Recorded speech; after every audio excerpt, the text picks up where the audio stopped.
We ship them home. Okay, thanks, Dave. Good evening, folks. It's a regular meeting of the Armour Township Council. We only have one meeting this month, so we have quite an agenda. First of all, I'll read off our video recording disclaimer. This disclaimer is to inform all participants that this meeting conducted in person and via Zoom will be recorded for record-keeping purposes. By participating in the meeting, you consent that the recording may contain your video stream, including images of yourself, your audio stream. This includes any opinions you contribute.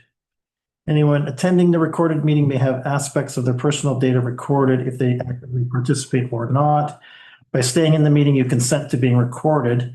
By consenting and attending the meetings virtually or in person, participants also agree to recordings being posted to YouTube or other distribution services. I'd like to acknowledge the first people in the traditional territory. Armour Township is situated on the traditional lands of the Anishinaabe. Armour Township recognizes the historical and contemporary contributions of the local First Nations and the people of Turtle Island. First up, we have a set of minutes from our last meeting. Council Township of Armour approved the minutes of the regular council meeting held on November 25th, 2025 as circulated. Sure. Rod and Jerry. Errors, omissions, edits. All those in favor? That's carried.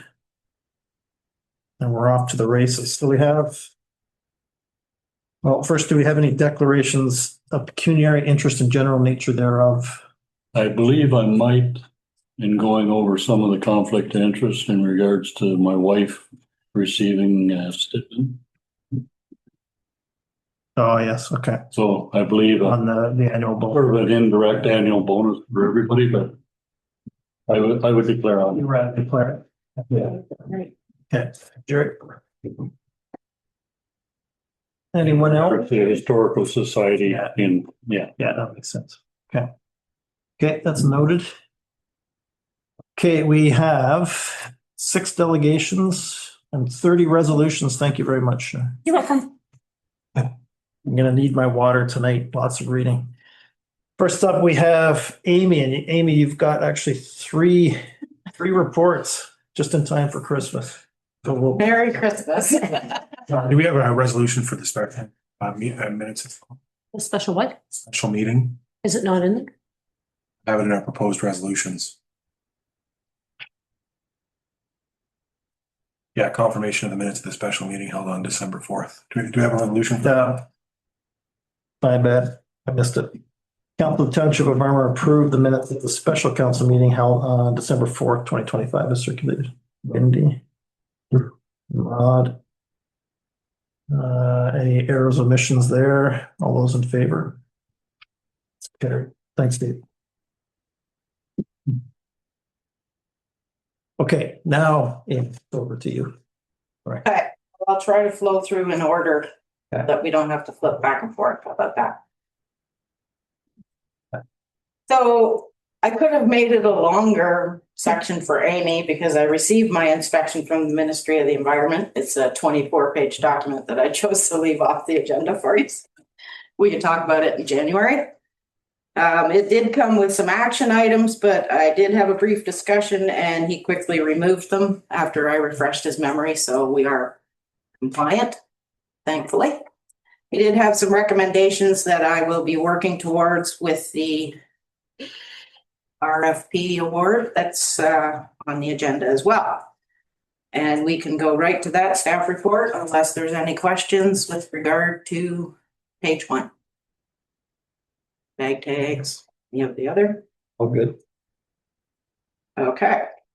So staff report for the RFP.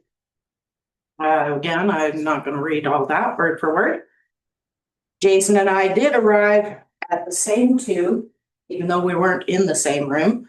And then Jason gave me some recommendations to go back and question the 2 that we had selected. Charlene sat in on the interviews with me. Jason's going through some stuff, as am I. But we worked through it and we have arrived at DM Wills and Associates for a 2-year term as the recommendation to council. Okay. I did provide the overall of all 7 that bid in a chart at the end. there's any questions, comments? So I'll read in the resolution and questions for Amy. Staff report from the Waste Management Administrator dated December 16th, 2025 regarding RFP 2025-02 for annual monitoring and reporting received, and that council award the contract to DM Wills Associated Limited for a 2-year term at a cost of $28,180 plus HST, and the mayor and the CAO be authorized to execute the work authorization with the firm. So we can get a mover to get it on the table. Sure. Seconder Rod. Okay, questions for Amy based on the report? Is that cost annual or is that for both years? Both years. For both years, okay. Yeah. First year is 14,700 without tax, 16,700 with tax. Okay, I have left a little bit in the budget because there's recommendations for design and operation update. So I've already chatted with DM Wells how we would approach that, and be a couple of meetings in the new year.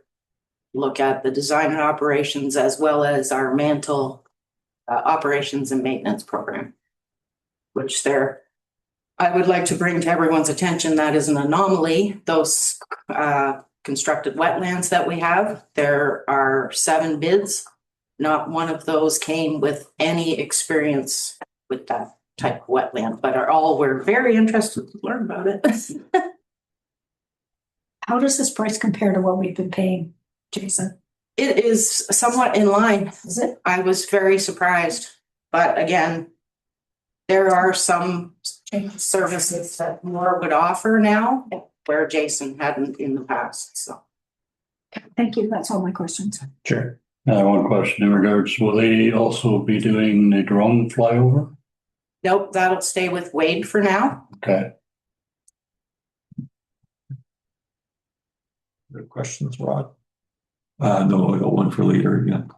So the wide range of prices, that was just based on deliverables, like they made some assumptions around what they would be delivering or not delivering, so that, because it's quite a range, right? Yeah, and I did have received quite a few questions that we posted to the website, so if they didn't catch the fact that they didn't need to do a survey, I still look at that, take that cost out. They're still sitting higher. Some thought it would take 3 days to sample when I've done surface samples in half an hour. Yeah. They just didn't know what they were getting into, basically. Okay. Okay, we have a mover and a seconder. All those in favor? And that's carried.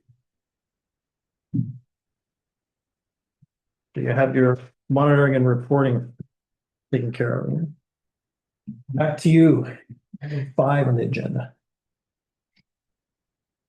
Would that be the hours of operation Is, or, oh, sorry. MECG report. okay. Yeah. So again, that I'm just coming back to finalize and check off the boxes. I did have some updates that council is not aware of that I've been dealing with in the background. We had a data breach with Code Red in the States, and we now have a second platform, still Code Red, but we're not on the legacy, we're on the new platform. It's taken them over a month to get the data transferred over. Just received an email today that it should all be transferred. Not looking good. I did take an opportunity to chat with another gentleman. It's called Rave Alerting. Comes in a lot higher than Code Red, but our data would be kept in Canada. We could talk about bringing all 4 municipalities together to share that cost. But the chief has also brought me, Fire Chief Joe Reedman, has also a platform that he's interested in, and we're going to chat again in the new year to see what would work better and whether we want to get away from Code Red. So I just thought I'd bring that update. I'm surprised that they stored that data in the States in Code Red. So it was never in Canada. That data was never in Canada. So they are actually owned by Garda World. Oh, And since this data breach, FEMA in the States has pulled all of the licenses for all the municipalities. They want them to go away from Code Red because of this data breach. So there's a bunch of stuff going on in the States that isn't very common in Canada. So working towards. Rave Alerting led me to believe they were Canadian based, but they're Motorola Solutions. They have data centers in Canada. They are stateside, so. And if there's any questions or comments for the MECG report. No, we already talked about that in November. I just wanted, everyone is looking at this report now as the 4 municipalities have gathered for emergency. Looks like you had a good exercise. That was good. Thanks for putting that with the cushion there. Go for the Oh, So we have a resolution for this one too, Randy. Okay, so whereas the Emergency Management and Civil Protection Act and OREG 380-04 require municipalities to ensure that the Municipal Emergency Control Group receives annual emergency management training and that such training is documented through the annual compliance submission to Emergency Management Ontario, and whereas the CEMC has presented a comprehensive report on the Municipal Emergency Control Group training session and emergency exercise conducted on September 24, 2025, and whereas Council has reviewed and discussed the report in detail, including the key observations, outcomes, and recommendations arising from the training and exercise, therefore be it resolved, the Council hereby receives the CEMC's report as presented. And further, the Council extends its appreciation to the CEMC for her proactive efforts and continued commitment to enhancing the Township of Armour's emergency management program. Moved by Wendy. Jerry. All those in favor? Thank you, Amy. For your hard work. writing a wonderful resolution. Right. Something special under the tree, right? And then for the last part, it's our annual review of the health and safety policy statements. Please note to the update of the health and safety policy statement, as last year it was noted that it was the same for 7 years, so that I dusted off a bit. We did have the opportunity to work through some health and safety. Some of the policies we reviewed at the staff meetings this year, which was a new twist. I'm sure Dave has had lots of exercise in some of the other policies this year, so looking forward to another year. Okay. Excellent. So we have a resolution for that one as well. Council of Township of Armour approved the Township of Armour's updated health and safety policy statement, workplace harassment policy statement, and workplace violence policy statement. A mover. Sure. Seconder.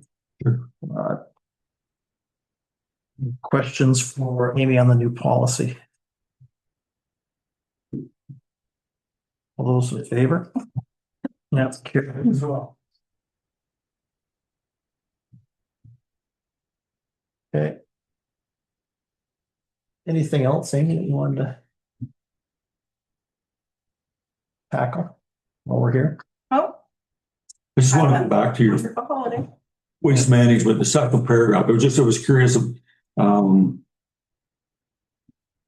update to design and operations to formalize low refusal. What's that? So in our license, if staff refuse a load for specific reasons, not a resident of one of the 3 municipalities, we are to officially document that. Oh, Today, we document it in a binder that they document other things. And when the ministry inspector checked that binder, he would like to see, he can't believe that there's never been a load refused. oh, So generally, we try not to refuse loads, but when they come in and they're mixed and mashed and you see hazardous materials sticking out, those should be documented. So, I was just curious. It just didn't, the phrase never sunk in before. Actually, I just thought of something too, Amy. The issue with tires, I'm hearing this is becoming a bigger issue across the province because they lowered the threshold and the tire companies, as soon as they hit their target, they just stop collecting tires. Is that happening to you guys as well? This is our third hauler now, and he takes a different approach to it. He has sort of hit the wall because the kilns where they take some of the tires, once they reach their max or they've got their throughput, then they just shut the doors. So everybody sits. Okay. And it's getting more difficult every year. Are we putting more tires into the system? Or are we changing tires sooner and getting rid of them faster? It seems to be that there's a lot more than what there was. More people. Well, I guess they lowered the targets that the producers have to fulfill. So it used to be 85% returns or whatever, now it's 65. So they hit the 65 and then they just say, okay, well, we're done for the year. Mhm. And then I guess a little tire, like at Pat's place or whatever, the tires might just end up sitting there because nobody picks them up. Just another conundrum from the producer responsibility thing. Okay. Other questions for Amy while we got her trapped in the room? Okay, thank you very much, Amy. Appreciate it. Thanks for waiting until the last meeting of the year to ask lots of questions.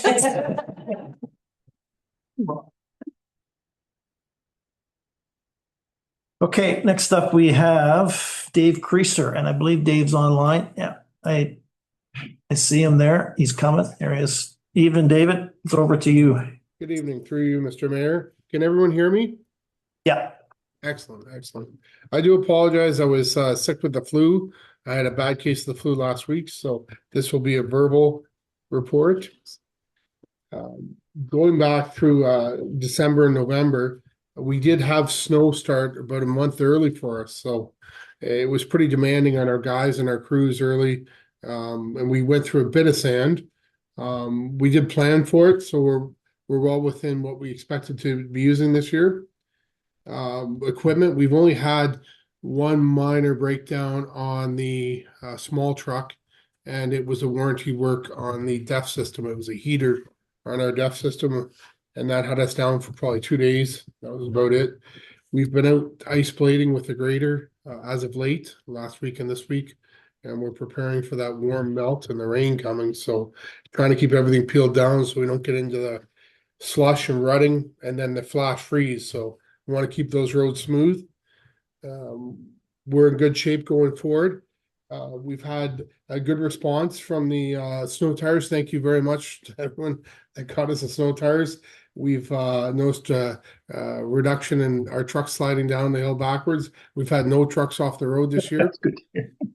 And one of the nice things that the guys have said is the truck turns when you try. We get some awkward turns when you come off Chetwynd and you're trying to get up into Skyline and you're pushing snow. Lots of times, 2-3 times, you miss the turn with the truck, but the truck seems to be going now. We still have a couple awkward ones like Lakeview coming down the hill, trying to turn up into the next hill. But they're turning a lot better, so we're quite pleased with the tires and the equipment. Everything seems to be going rather well. It's improved our times as well for getting around the routes. Obviously, not sliding down the hills makes it quicker, and everything else seems to be going well at the works. We do have a capital budget proposal ahead of us. A few items there that we're looking at. If we go down through in order there, we have the gravel lift, the proposed gravel lift that would include roads as North Pickerel Lake Road from the bridge at River Road all the way past Colburn to the next bridge. There would be a lift to Black Granite going in there. That's proposed. Eli Side Road as well. And Doe Lake Road from Snohomish back to the surface treatment just past Pond Road as well. Moving on to, that's 149,000 proposed budget. The surface treatment proposed for this year is for the surface treatment on Ferguson Road. That road was ripped up and rehabilitated, that portion in 2025, and that's from 343 to 834. So basically the trailer park just past Medill Road. And then moving on, slurry seal, which is gonna be micro seal this year, proposed for work on Skyline Drive, rehabilitating Skyline Drive. That would include ripping up a small section, maybe 500 meters, and rehabilitating that, as well as resetting a couple culverts. And then after going across that with surface treatment in that area, we do a full pull of micro seal, and that'll also offer some profile correction, which will help with wheel rutting and flattening out the road and getting our profile back, as well as sealing up the road. And it does last a little bit longer than the slurry seals. That's proposed for Skyline. And then we do have our big piece, which is our bridge work is next. We've got some proposed bridge work. Our biannual bridge study is coming up this year, as well as there's some items in there that are proposed for work, which would include such things as, we don't know if we'll get to it this year, but some bridge decks, some wood decks, bridge decks to be replaced, rehabilitated there. And there's some bearing work that's proposed. There's some other work along the footings as well. We've also got the big one in this proposed capital project. That's the rubber tire excavator. That's at 350,000. The bridge work was 75,000. The proposed bridge work, and the rubber tire is quite expensive. As well, we have road needs study proposed for this year, an update to a road needs study. The road needs study does help us with funding applications. They always ask for, has this been identified in our road needs study? Helps us with our asset management as well. And that's about between 12 to 15,000 this year. I believe that covers just about everything there. Do you have any questions? Questions, Chair? Small one, Horseshoe Lane. Did you put granite on that? Because everybody is quite happy. We did put granite on that, yes. It's just, I thought you had, Yes. but the residents were quite happy with what you've done there. Excellent. Thank you very much. I wanted you to know that. Other questions for Dave? Go ahead, Win. I don't know if this is some of the question as a comment. When I looked at this capital, I looked at the contribution from the tax base for this proposed 26 budget coming in at 378,100. And I looked back at last year's budget. So last year, Dave, we pulled 185,000 from the tax base. So I just had a conversation with Allison whether she was concerned about that impact because it's substantially more. And so we had a good conversation. I support your budget. I think everything is in there we need. I guess I'm just a little nervous about what our 26 budget is going to look like. She did indicate that our assessments has gone up quite a bit, so that's hopefully going to help cushion that a little bit. But that number kind of jumped out at me when I looked at the difference between what we were getting through taxation in 25 versus 26. So, Well, we could rent a rubber tire for a year. no, I think we need to buy it.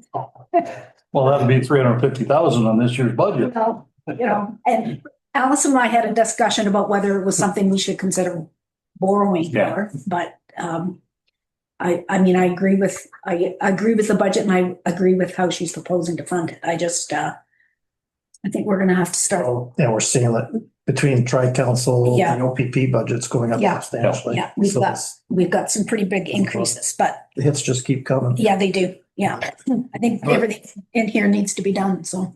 Through you, Mr. Mayor, there's certainly some items here. I know that it's an aggressive, and there's some talking points. So there's certainly items that can be trimmed up. They would be probably our slurry and our gravel would be some good items as well. And I'm not against the idea of maybe looking at how we fund the rubber tire, or even a business plan that I could bring that forward to see as we discussed. I know we were down on fuel this year.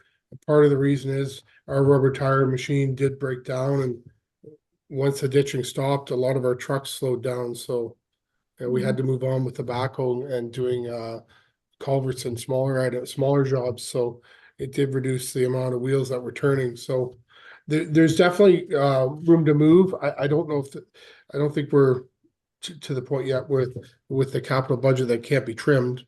But I do appreciate your consideration.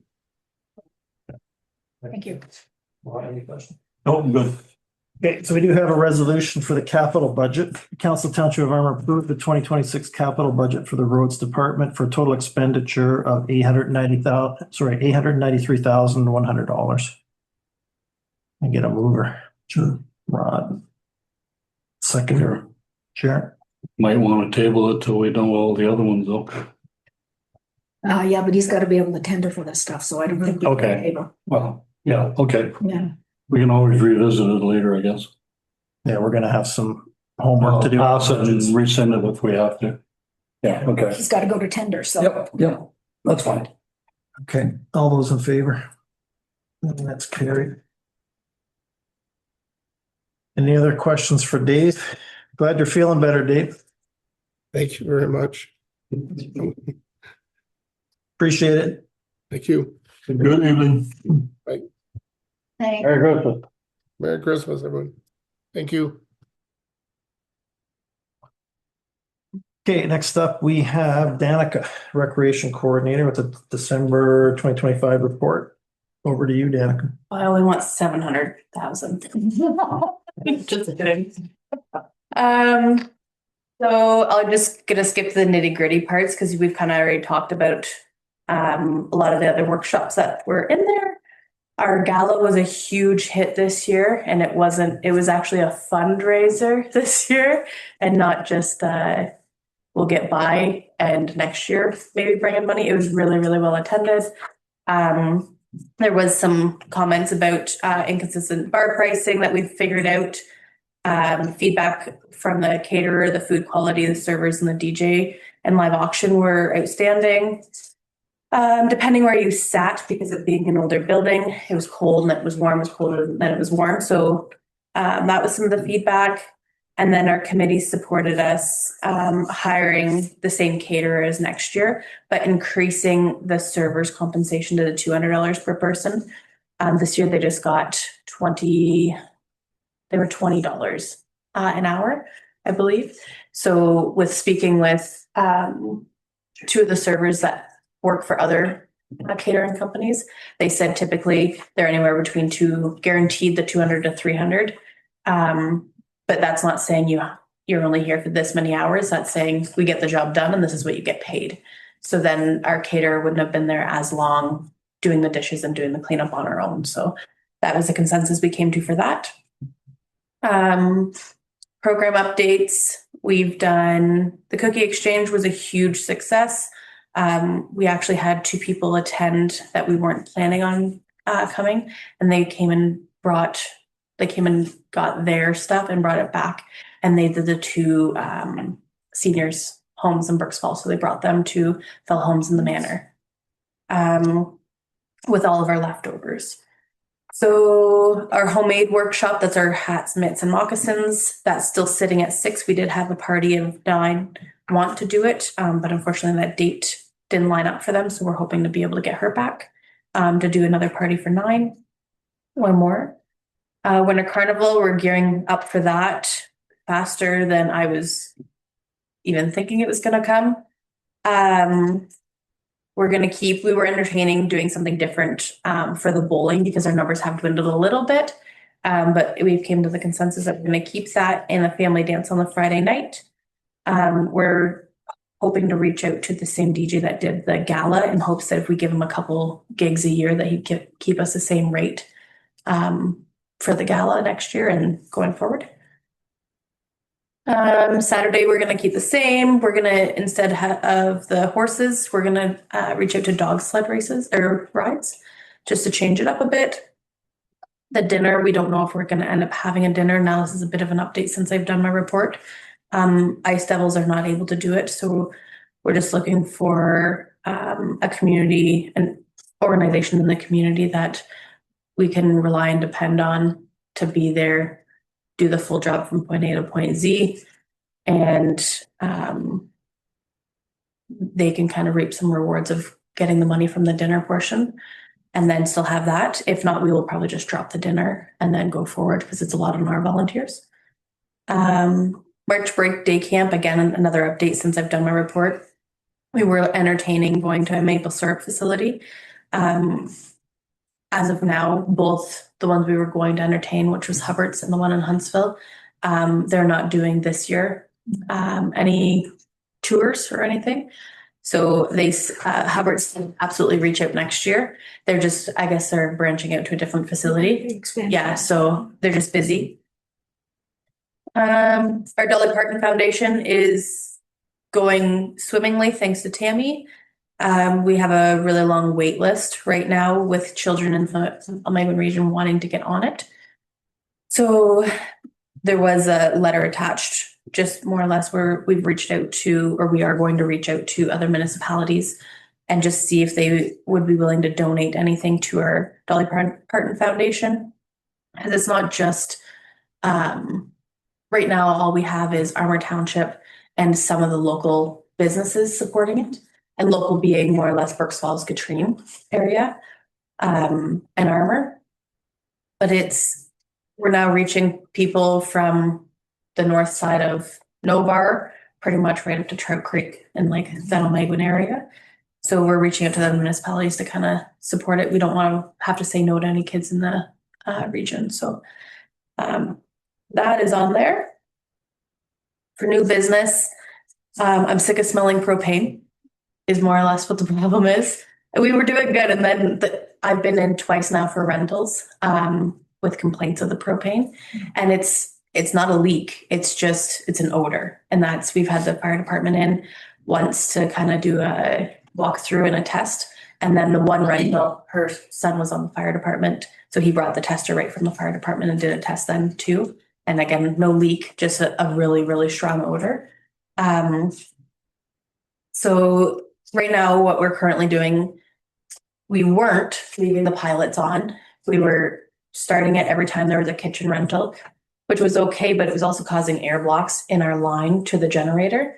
So anytime the hydro went out, the generator itself wouldn't start, as well as it wasn't doing its test run every month. But I didn't realize when it was doing its test run, we weren't there because it was doing it in the evenings. So anytime it tried to go on, it would throw an error code, and then we'd end up having to call Claymar. They'd have to come out, do a service, and just costing us that way. So right now what we're doing is leaving the pilots on, but it's causing that odor, as you can see. Our suggestions, as you can see, there is a double wall oven with Dutch doors and then a flat top range. After both Melissa and I attended the Red Gala last week, and Peter Goss was there as well. So now he would be our third caterer that says, I'll put it politely, why did we get that stove? It was the exact same stove of what we had. It should have never been repurchased. It was, unfortunately. It is a cumbersome object to have to relight every time. It's not an easy push and go. And it doesn't cook evenly. Nobody uses the flat top other than us when we do our pancake breakfast, so twice a year. And they all wanted to see 8 burners as opposed to 6 burners for the stovetop itself. So 2 of them suggested the wall ovens. They really appreciate those. They just would have liked to put Dutch doors on that. I don't think that was in the budget when we originally chose a stove. So for the next one, if that's what we're going with, the Dutch door. An 8 burner, like flat top, and then we would just put cabinets or something underneath. So it wouldn't be gas, is that what you're saying? Well, so after talking with Peter, Melissa and I were chatting, it'd probably be smart to keep the wall ovens as gas, because those are like your residential, more or less. There's no lighting. It just automatically would be there when you dialed it in, whatever, set it to 350 or whatever, right? Which would also help cost-wise, because I think we need a whole new panel for our electrical because and then that would mean we're on our umpteenth panel at that place. So that would cut down on electricity because the propane's already there and we're literally right there for it. But the top piece, I'm quite okay not going with propane, especially with how many rentals we're doing and children. Right now, we have ordered covers for the propane turn knobs because you literally don't push, you don't nothing, you turn and the flame comes up. We had a rental on Friday and it was a wedding and thank God I was there. Kids were going in at the end of the night and just bumped into it and just a small little flame. So those will be installed when there's no rentals between now and then. So when we return. So it's more of a safety feature for that one. Yeah. I think when we talked about it as well, Danica, we could see if we could put something up on Gov Deals. Yeah. And see if there's anything we can get from that. But yeah, we can look into that in the new year and see if we can. We waited a long time to get that. Yeah. I want to go back to the gas in regards to your pilot lights and whatnot. Yeah. Because the tank has been there a long time. Yeah. And I'll bet you we still got the original lines going in from original. And since then, we've changed our stove, changed other things, and there's a possibility that line may be too small. And if the line's too small, things won't work right. And if they didn't change their regulators, it could be a bad regulator, and that's why your generator doesn't work right. Because the regulator, you should have a couple, one at the tank plus one at your unit. So I would think we should get somebody to look at it. Did the gas technician look at the lines coming in or just the stove? Because you had a technician out. Just a stove. Okay. But we never have any issues with the generator itself. And I don't know anything about a regulator when it's lit. Yeah. It's when everything's on. Or if you shut it off. Yes, then you're creating that. And there should be if you shut the pilot off, you should have a contactor in the gas line that shuts off. So it doesn't do that. So I'm wondering if something's missing. It should be looked at. And is it Superior or more? More? The possibility they should be able to size everything out and make sure things are correct. We can look into that. A little bit of money, I think we should. That's worth looking at, sure. I know that because I've run that into similar situation. A line has to be a certain size and you have to have a proper regulator on. Yeah. And depending on how the distance that you run also and how many bends are in it. Yeah. All that stuff comes into play. Yeah, look at that check. So we have a resolution for the deli part. Is there anything else? Just the additional information was that we catered the seniors dinner on the 3rd. Then we hosted the Armour dinner. And then we had a really large wedding and a really large, very successful bar party, Christmas party. So we had good fundraising the last Friday, Saturday.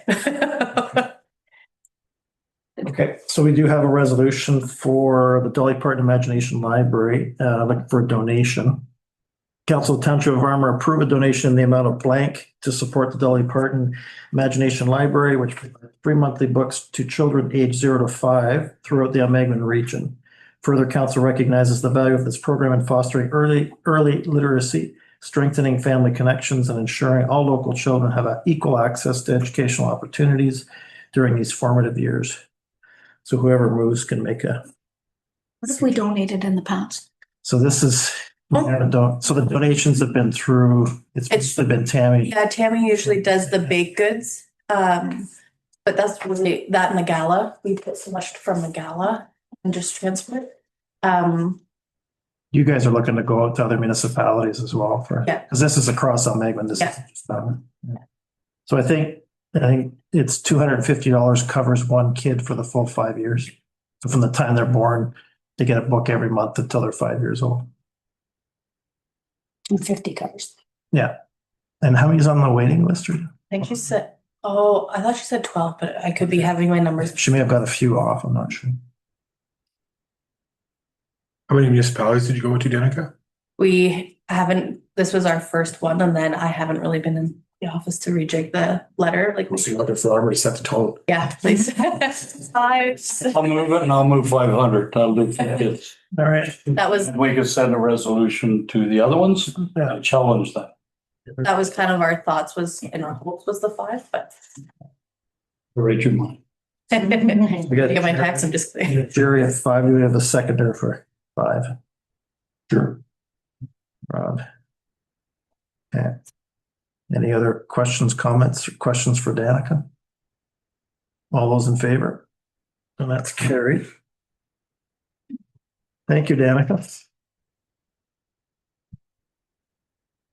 And yes, the gala was great. Mhm. And the township party was great. Little cornhole action. Yeah. Found out I'm not very good at it. Lots of really good feedback from the employees saying that they really enjoyed that they got to talk and mingle with people that they would normally never, right? Yeah, it's true. Yeah, it was good. On cheats. Yeah.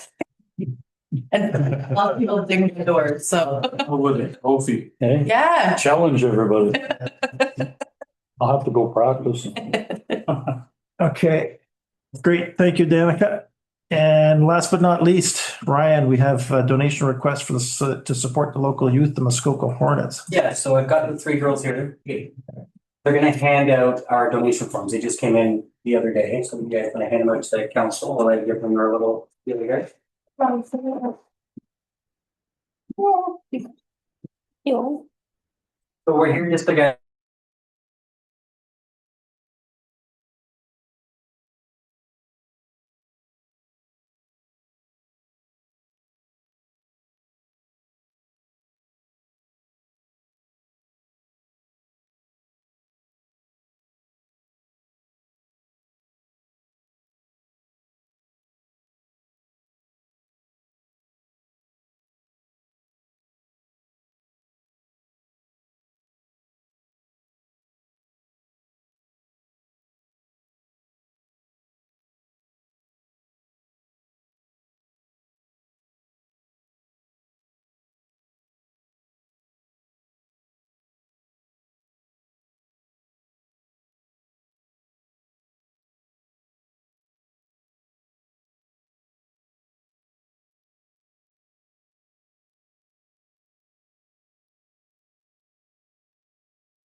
Yeah, Mike's on.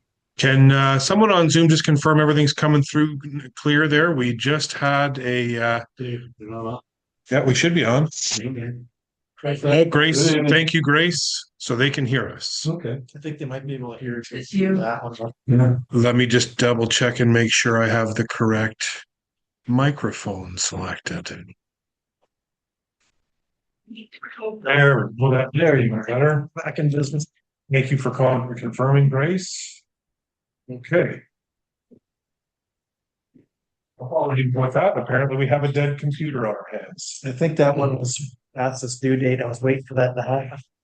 Keep timing. It seems to happen 15 minutes after we get them. Yeah, if we could get a whole slew of them, that'd be great. Sorry about that interruption, everyone. Some shares. For getting us back online. Interesting. Okay, down to accounts. Item 10, so. Is this where you had? This is where I have Diane's been for That's from this one. Heritage Center. Okay.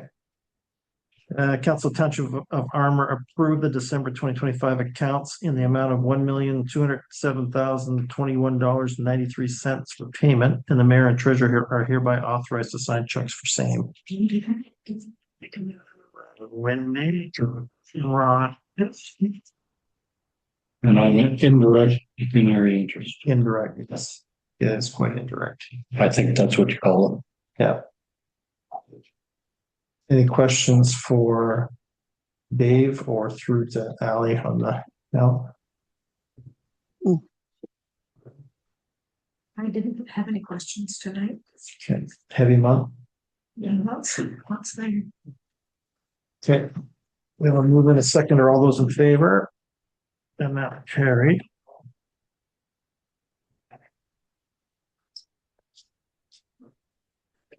Okay, now to applications. So we have a Shore Road application for 78 Skyline Drive. And I guess, Char, over to you for any, it looks pretty straightforward, but it's just a. It's not the entire Shore Road fronting the property.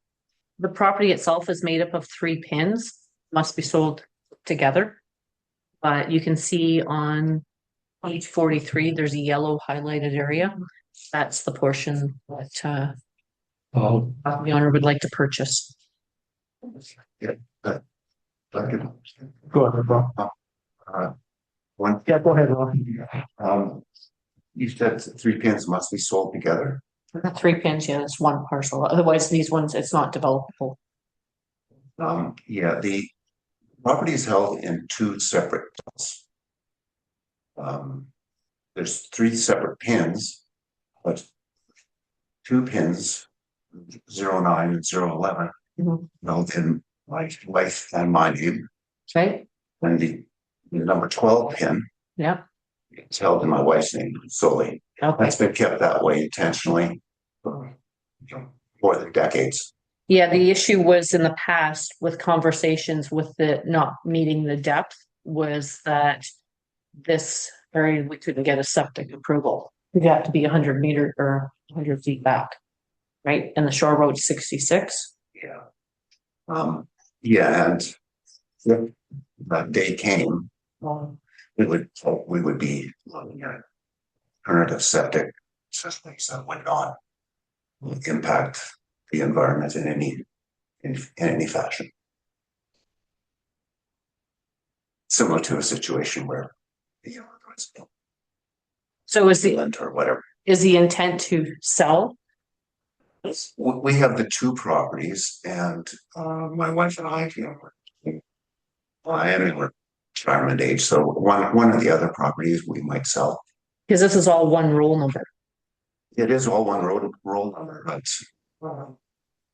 their advice, this advice is that they're held in 2 separate titles and have been kept as 2 separate titles intentionally through legal counsel. That we can do that. The fact that under one roll number is just a administrative anomaly as far as we're concerned. You just want to make sure that you're not creating undersized lots. right? Well, the lot is existing. Stands. We're just asking for the shoreline allowance.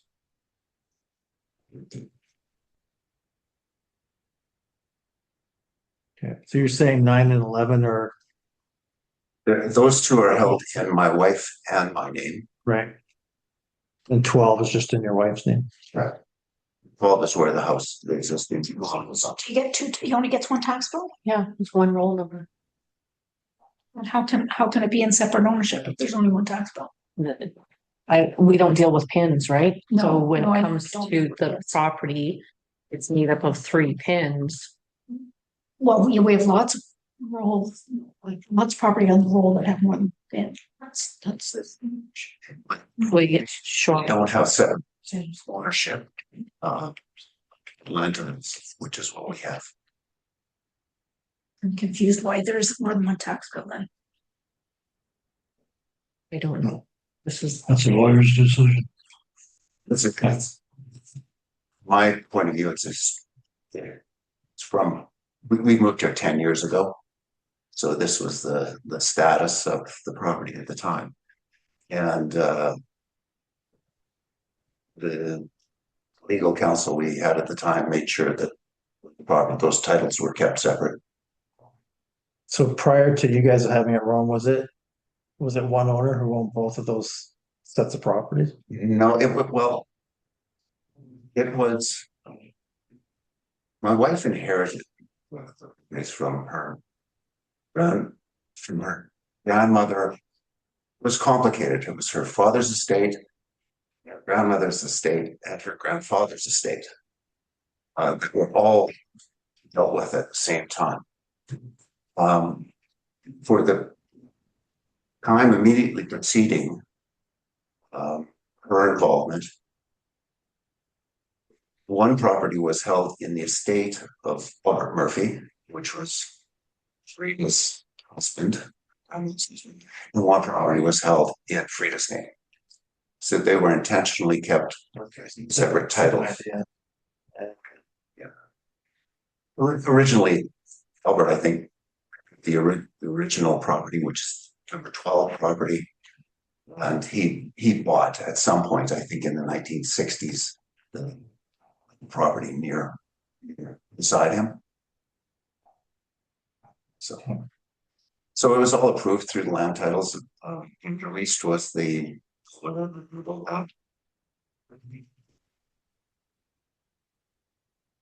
So any impacts to this? Is the It would increase the lot size for those 2 pins. Is there structures on those now? there's a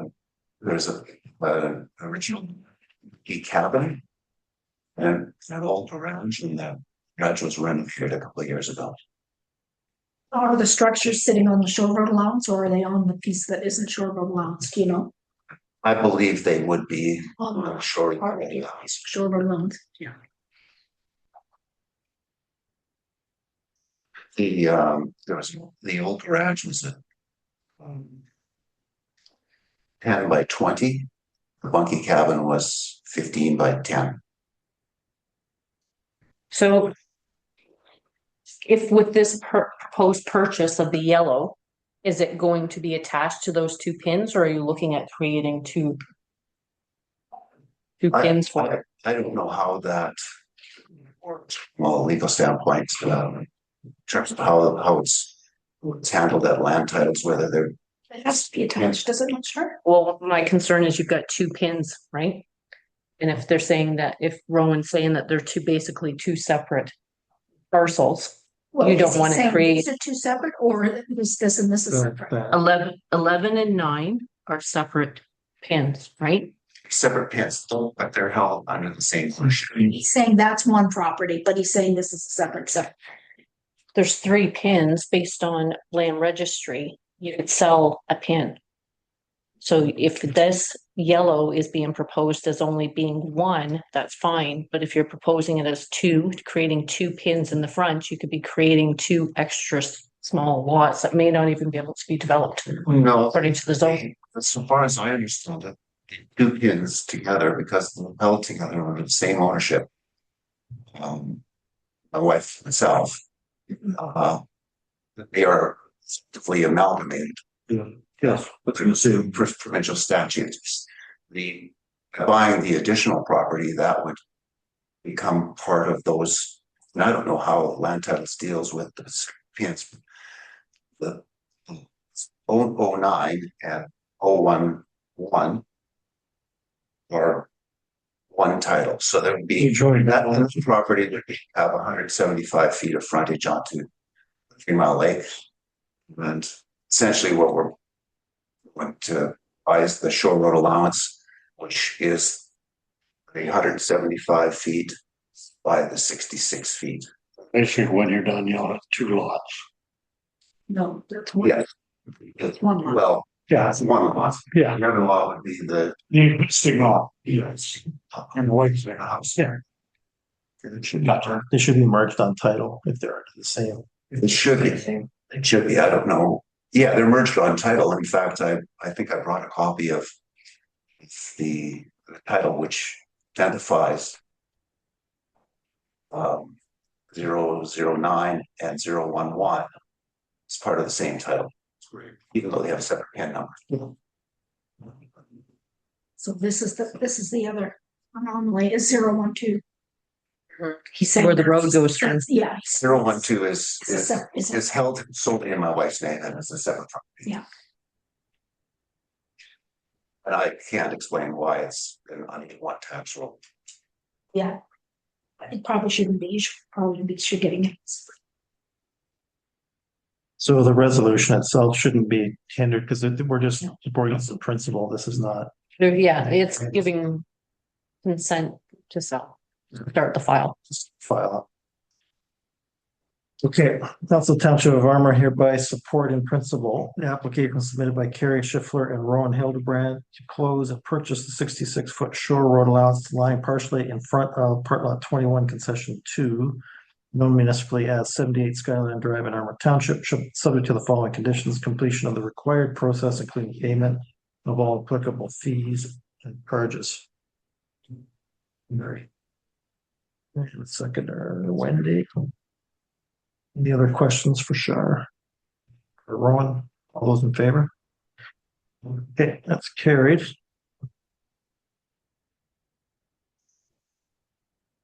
Okay, thanks, Rowan. These things are never straightforward. You can stay the night. You're having a good time. To go.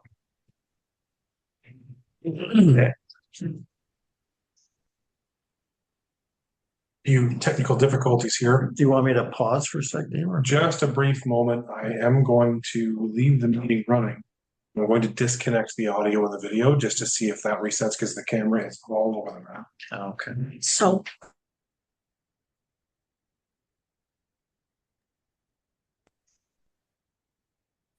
Did you see that?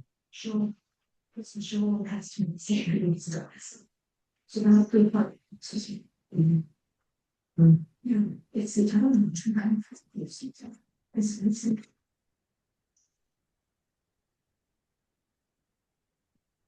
should be very good. All right.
Deep as that. Yeah, yeah, exactly. Okay, apologies, Mr. Mayor, that should be back up and running, hopefully. Yeah, that looks good. Our microphone's on. Okay. Okay, we're into the wildlife portion. We are on my schedule. Council Township of Armour have read and approved bylaw 70-2025 being a bylaw to confirm the proceedings of council at its November 2025 meetings, and we authorize the mayor and clerk to sign this bylaw and fix the seal of incorporation there too. And secretary, chair. This is for meetings November 11th and 25th, and the public meeting for Power Bank on November 18th, 2025. All those in favor? That's carried.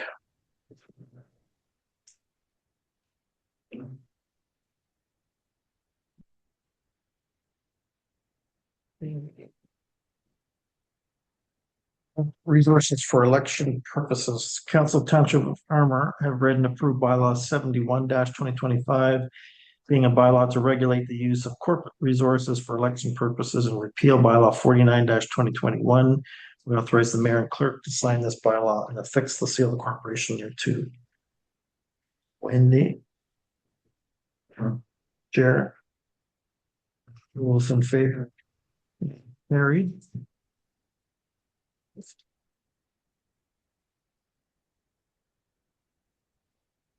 Appointment of an integrity commission. Council Township of Armour have read and approved bylaw 72-2025 being a bylaw to appoint an integrity commissioner and to repeal bylaw 63-2022. And we authorize the mayor and clerk to sign this bylaw and affix the seal of the corporation there too. Sure. Moved by seconded by Jerry. Any questions on this one? So we're going with a new. Same one. Same one. Oh, it's ADR. That's right. Okay. All those in favor?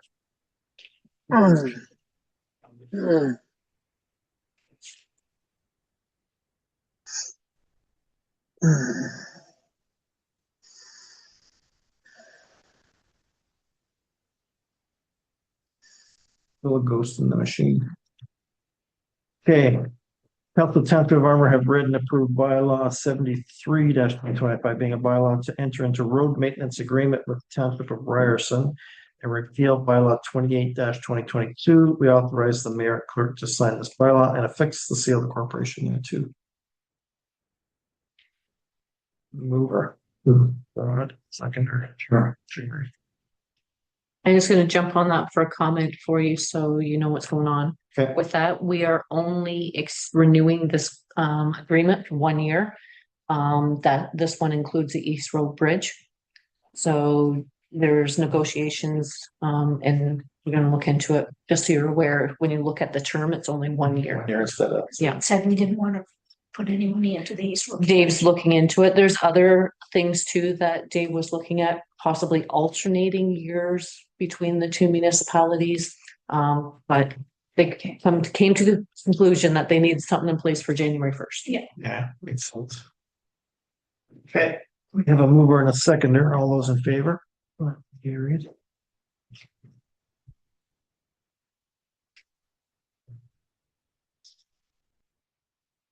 Last but not least, Council of Township of Armour have read and approved bylaw 74-2025 being a bylaw to authorize the execution of a memorandum of understanding between the Township of Armour and the Almagwan District Snowmobile Club for the use of municipal property and unopened road allowances. We authorize the mayor and clerk to sign this bylaw. Fix the seal of the corporation there too. By Wendy. Sure. Second by Jerry. So this is fairly. What's your fire hall property? That's the fire hall one. Okay. We have one, I believe, that covers other road allowances and what they use as well. Is this on Garage Road as well, or is it lists both? Do you want me to speak in and tell you what it involves? Oh, yeah, sorry, Terry, I didn't realize you were there. Go ahead. Yeah, so the original MOU includes Woods Road, Garage Road, Chatwind, There's the High Street at the railway crossing, and there's road allowance pin 521450241. That's what the original and the garage piece itself, where the shop is. So this is just to add the new piece of property, but for the future fire hall.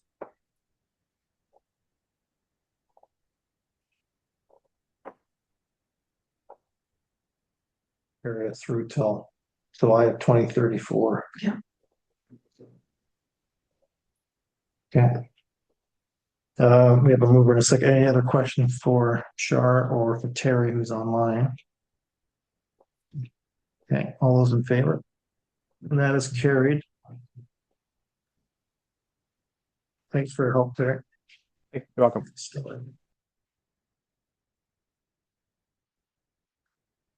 Okay.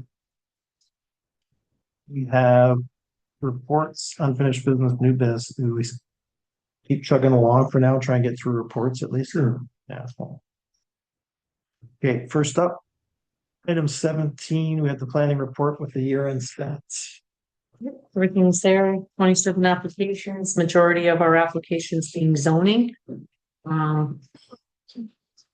Site plan, we'll close second.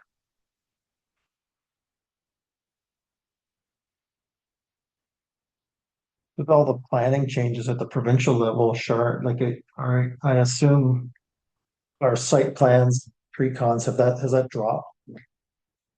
It's not mandatory for people to have pre-cons, but we encourage it. We're still doing them. Yeah, we're still setting them up, encouraging them, because otherwise there's a lot of back and forth, especially specifically site plan, because of our requirements. Yeah. If something's deficient, it makes the process a lot more frustrating if there isn't. It helps some out too, right? Yeah. Because then they know what to expect. Yeah, I haven't had any pushback on pre-cons. Yeah. So I encourage them. That's good. We've had a couple of files that have been taking a lot of time. Yeah, sure. Any questions for Shar? Next up, we have the building permit report.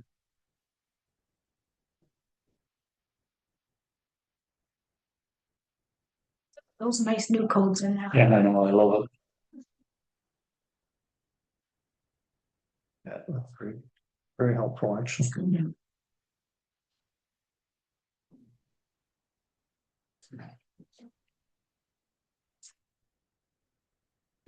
Any questions to pass along to Kayla? All right, next we have the North Bay Mattawa statistics with comparable years. I think this was raised as one of our questions when we were looking at pulling out of the North Bay. Back in September, yeah. So fairly consistent numbers in terms of inspections and permits. So it doesn't take into consideration the fence, though, I don't think. Oh, no. I don't think so. Like as a condition. Okay. So what does planning consent mean then? Your table 2.3. Yeah. Oh, maybe. Oh, yeah. I was reading the paragraph there. It said planning file reviews do not always Just necessarily. gotta go down a little bit farther. So my question then is, so these are for new systems and the pre-consent ones. Does it also cover complaints? Public concerns. It did have public concerns. So that would be under public. Okay, That's okay. Yeah. That's high. Which went up significantly in 2025. Yeah. Yeah. Okay. Yeah, because I had no idea how many times I might get called out based on that. So worth noting while we're reviewing this, we have until January 22nd to submit comment from with regard to the proposed withdrawal. Yeah. And of course, we have an application process to go through as well. So these questions will be asked throughout the interview process. There's a couple of pieces that have to be asked throughout that, as well as the shared service agreement that we currently have in place. So there's going to be a number of questions I think that we have to put on the process when we start organizing all of those. So most of those ducks in a row right now, but these will be questions for incoming CBO. No, the province is just taking away this from North Bay Mattawa and then the other two health unit. That was included in this agenda. Right? That's one, item. The information. Correspondence. Yeah. I'm sure I read that we were covered. Let me see if I can find it. That we were covered in, There were two separate ones, I think. it was near the end. It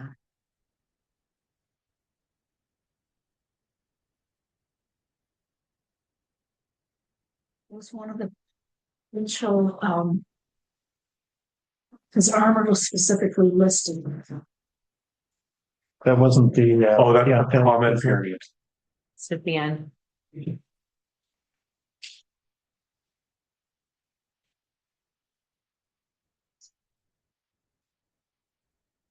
So under code news, this is number 45. Yeah. Proposal to have the transfer of That's right. enforcement authority of on-site sewage systems regulated under the building code and a minor technical clarification. So am I misreading that? Or are they not transferring that? Yeah, so I think what they're saying, the way I read it was the North Bay Mattawa transferring control to the 5 municipalities they listed. And the Board of Health in Sudbury is doing 4 other ones. For those on St. Charles, French River, Marksdale. Oh, okay. I think there's 2 of them going on at the same time. So I guess the Board of Health must do the inspections in Sudbury. Yeah, so we have That'll be the northern section, yeah. we have until January 22nd to provide further comment. Okay. Okay, I misread it. Okay. So we'll see this one under item 45 again when we get there on the agenda. Further discussion, I guess. Yeah. Okay. Okay. Next up, we have the library board meeting of November 19th. We discussed that. We've already, well, this is just the minutes from that one. Okay. Okay, next we have the planning board meeting from November 26th. So this was an interesting meeting. So we had our usual couple of hearings, which went fine, but we had 2 resolutions brought forward because Carney has asked to pull out of the planning board. So one resolution supported them pulling out, and the other one basically supported continuing to work together and listing all the things that have been done in terms of improvement and suggesting that they stick with us. So there was a bunch of information provided to Cheryl that she wasn't aware of. I think she feels, Carney feels that there are a lot of charges and extra charges that happen with consents that people don't know about. They keep getting surprised by. But it's hard to determine what's at the municipal level and what's at the planning board level. So we basically asked her to kind of go back and find out what's going on at Carney. And maybe we need a kind of a look across all the municipalities to see how this works. So I mentioned it to Dave, maybe a subject for the clerks meeting, that if we could kind of see from end to end, when somebody comes to do an application, what are the potential costs? I think it would stop a lot of the noise. Carney staff is pushing hard to pull out for whatever reason. They seem to want to do this. They want to take over the consents. But I think by the end of the meeting, Cheryl just said, can we just table this and think about it a bit longer? So a week later, they came back and said, we still want to go ahead, but we didn't have a meeting in December, so we haven't discussed it again. See, that's the advantages of the system Armour hasn't played with FreeCon, because our pre-consultation sheets are pretty Set out. detailed, and it sets out a bunch of costs for a municipality. And then it also says, by the way, you would be costs associated with North Bay Mattawa. and there'd be costs associated with the planning board. Yeah. And you can go to those bodies and get specific information from them. So I have no idea what Kearney uses, if they even have pre-con, but, I'm not too sure. that's just true. consistent. I think what seems to be happening at Kearney is they're using a planner to do a lot of these initial look-sees at the application. So there's extra charges. Yeah, that's that's happening at the that. charge, yeah. And then when the planning board says that they're gonna hire a planner and they're gonna charge for it, then people think, well, how many planners Yeah. do I have? So it's not fair. So I think, and I suspect it's not just Kearney who's facing this confusion. I think there's As there a current planner set up where monthly retainer includes Covers that. the consent letters. Yeah. So that wouldn't be something that we would have billed, even shown on file. right. It's just included in the retainer. It doesn't matter whether it's one consent application or, 30. It's still that So that one, yeah. that one monthly rate. Other people could be passing on that to whoever comes in. Yeah, if Instead they're, of township. if their planner that they use doesn't have a retainer that includes it, Yeah. it's gotta be billed. Well, it's There you go. one of the things they can get a better deal if they let their planner file. Which is, I think that's where they're going. Yeah. So, I mean, in the end, they may still leave. It would be better from our perspective if they stick with us. But in the meantime, I just want them to be working with proper information and not jumping to a bunch of conclusions. Yeah. Because, well, this is expensive, so we're gonna pull out. Well, what if it ends up being more Yeah. when you go back and try to do it on your own? So, Well, not every consent is clear. right. And now we're getting into the ones where there's, limited service agreements or whatever, right? And there's stuff that Linda catches that I'd be surprised if anybody else was gonna catch at the local level, except maybe for you. Linda's pretty good. But Linda catches stuff that Oh, yeah. people would have seen. Anyway, we'll see where it goes. We left it for now, and I talked to Cheryl last week, and she's, don't worry about it. There's no big rush, and they have to get MMAH permission to pull it anyway. Right. So that's Take a while. that alone could take 2 years. Yeah. Okay, next up, ACE Directors, November 2025 report. I missed this meeting, so the report's here. And I believe did you zoom into that meeting? No, I was there. You were. I was there for that one. Dave, you zoomed in. Strangely enough, I zoomed in. Didn't want to share my cold. That's right. So Dave, did you want to provide updates on that one or? Sure. Well, I think, I won't go through, I mean, we have the shop local going on right now throughout the region. It's a very high participation. I will jump right down though to the shared service agreement, evolution of service delivery on the last page. So you can see a table listed there that speaks to the folks who have indicated a response with that agreement. So we have we are still waiting for a formal response from a few municipalities. The report here noted that we did provide a delegation. Berks Falls, municipality of Powassan has also requested a delegation, not yet received a formal response from the village of Berks Falls. And we are kind of playing a moving target with the municipality of Powassan. We just haven't been able to line up the first, I think 2 options they had for meetings in December was with the gala, and they canceled their first, and their first meeting in January. I will be away for that. So anyway, we do have a resolution for this.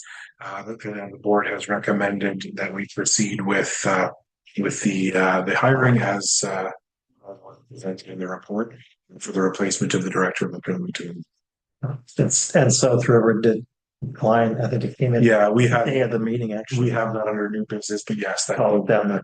that's come through that they had chosen not to continue their participation. Okay. So we have a resolution for the ACE board, Director of Economic Development. Council Township of Armour supports resolution 2025-37 of the ACE board appointing Courtney Metcalf as the Director of Economic Development effective January 1st, 2026, and directs the CAO to proceed with extending the letter of offer to the successful candidate. Wendy and then Ron. Any questions on this one? That's all good. All in favor? That's great. So congratulations on your job as of January 1st.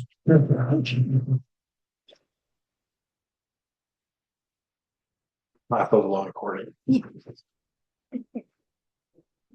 Okay, so the Megwin Highlands Health Council meeting of December 4th. So we had our kind of our regular updates from our the healthcare recruiter. It was the only one there, actually. The Cheryl was away, CEO from the hospital was away on vacation. But there was a meeting, and most of the discussion revolved around the meeting just before the health council meeting with the, what they call it, the Building and Space Committee. Which is which is a subset, which includes Sean Cotton, Norm Hofstetter, and Jim Ronholm from Strong.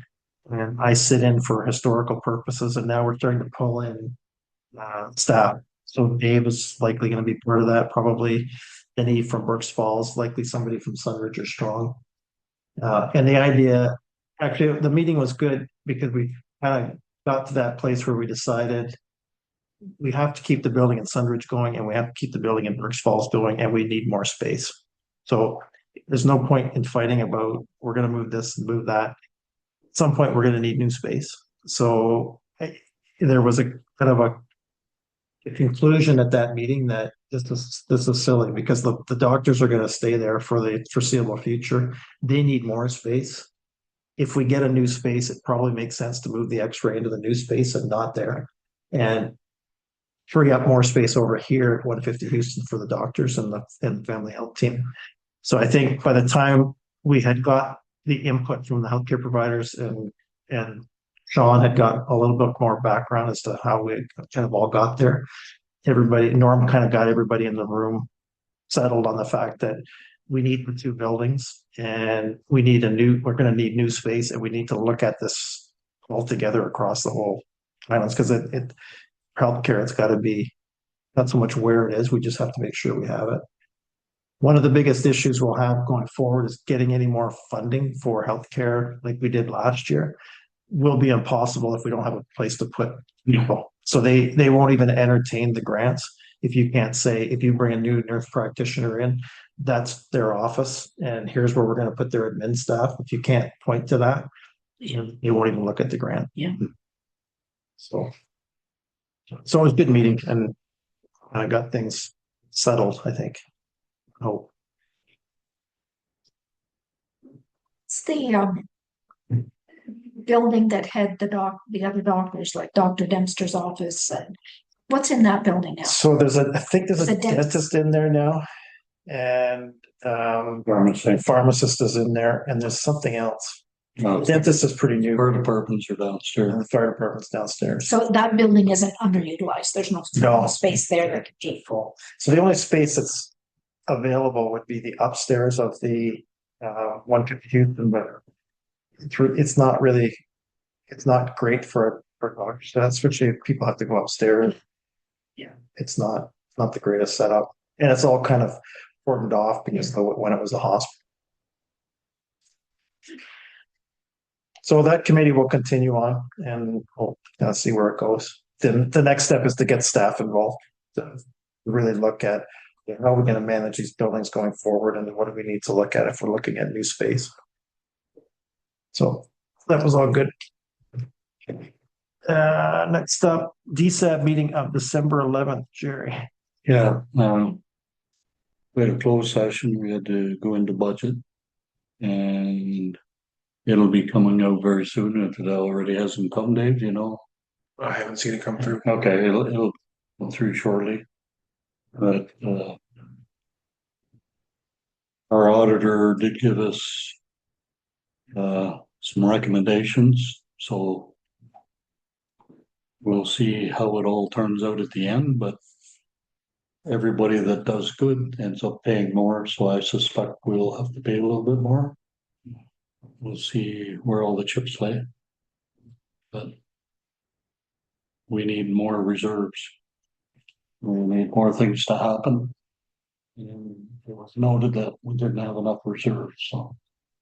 We haven't had much of an increase for the last number of years, have we? We've been sort of keeping up with the cost of living type deal. Yeah. But over time, things change a little bit. Buildings get older and now you have to have money to make them new again. And we've done an awful lot in the last little while to upgrade our buildings. And we're still working on some more, but they've been working leaps and bounds and they're doing a great job. I'll hear more in the next. Yeah, I'd just like to say, but that's about say about that. Yeah, it won't be bad. Okay. Any other reports that are not listed? Come on. Okay, so we are into correspondence. Why don't we just kind of zip through the correspondence, and if you guys have any questions, and then we'll take a break and get into unfinished and new business. Oh, and there are some resolutions. I may be sorry that I said that because I got to read through these resolutions. Well, let's get it over with. I'll read through. Okay, so some of these I will read in their entirety. Other ones I may gloss over a little bit more. Item 24, whereas Canada's east-west trade and national mobility rely on the Trans-Canada Highway system, including highways 17 and 11 across northern and eastern Ontario, which carry significant freight volumes but remain predominantly two-lane corridors.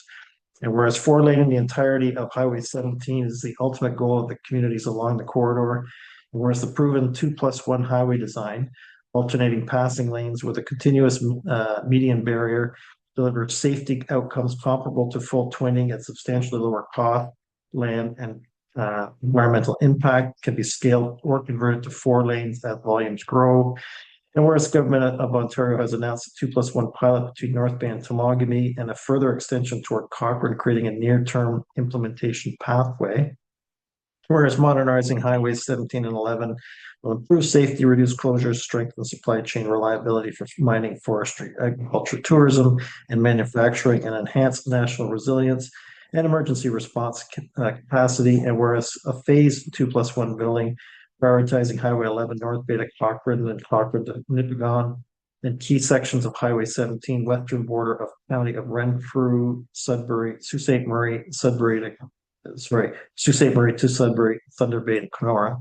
Aligns with nation building criteria, supports economic reconciliation with Indigenous partners, and enables integrated EV charging and low carbon construction practices.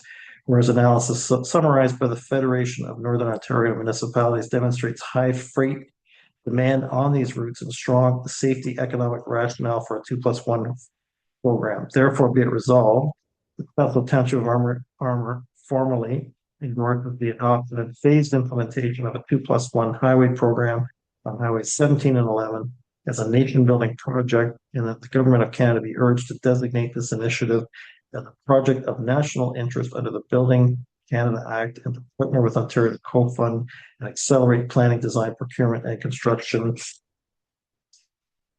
I'm missing a page. And that the government. Oh, it's on this. I thought it got to start over again. Of Ontario be urged to expand the announced pilot to a corridor-wide program and sequencing work as follows, subject to readiness and safety benefit, that the government of Ontario prioritize these projects into the Ministry of Transportation's Major Projects Division, that governments ensure early ongoing capacity, supported engagement with affected Indigenous nations with opportunities for Indigenous training, contracting, and equity participation.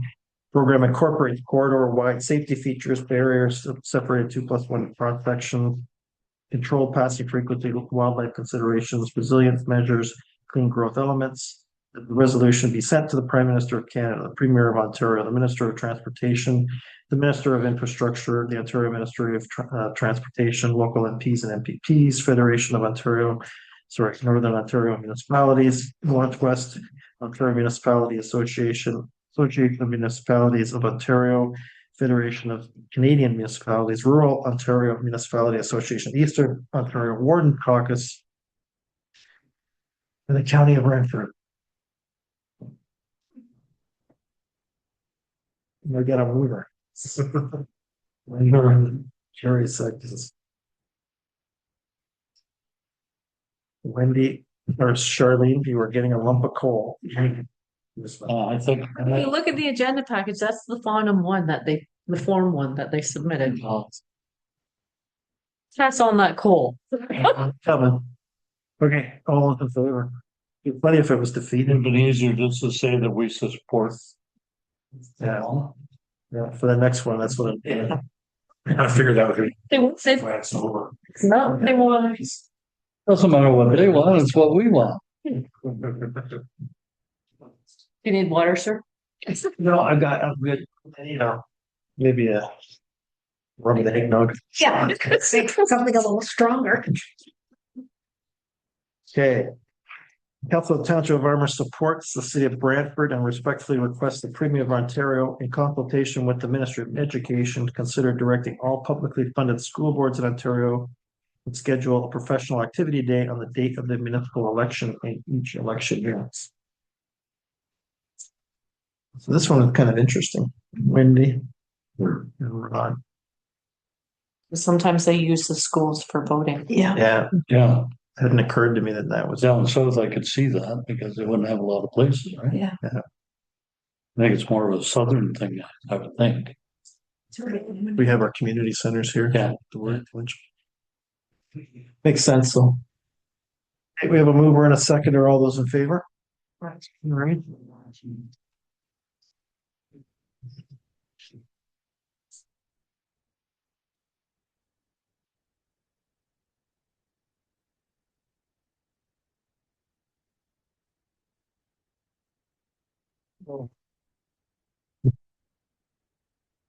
Another two-pager. Okay, this one is from. This is the Calvin one? Yeah. Yes. Yeah. So item 26. Self-defense protections and addressing rising home invasions in Ontario. So the full resolution is on item 26. I'll read the first couple and then I'm going to skip to the therefores. Whereas violent home invasions have increased in several regions of Ontario, creating growing fear and frustration among residents. Whereas Ontario homeowners increasingly believe that current self-defense laws do not provide sufficient or clear protections for individuals who lawfully defend themselves and their families during violent intrusions. And whereas rural residents often experience police response times that can exceed 30 minutes or more, leaving citizens without immediate protection when confronted. Therefore, be it resolved that the Council Township of Armour hereby expresses its strong support for the municipality of Calvin's resolution and further states that Township of Armour strongly supports the province of Ontario's call for strengthened homeowner self-defense protections, including the adoptions of clear and robust castle law, make provisions to ensure that law-abiding residents can protect themselves without fear of unjust prosecution. 2, council calls on the government of Canada to immediately prioritize reforms to the criminal code that strengthen and clarify the rights of homeowners who act in legitimate self-defense during violent home invasions. 3, council requests that the federal government amend the Uniform Crime Reporting System to classify home invasion as a distinct criminal offense, enabling accurate tracking, targeted enforcement strategies, and inform public policy decisions. And 4, council urges the province of Ontario to take stronger action to monitor, publish, and improve police response times in rural and northern communities, ensuring that residents are not left unprotected due to resourcing challenges. Yes. Yes. So we have Rod and Jerry.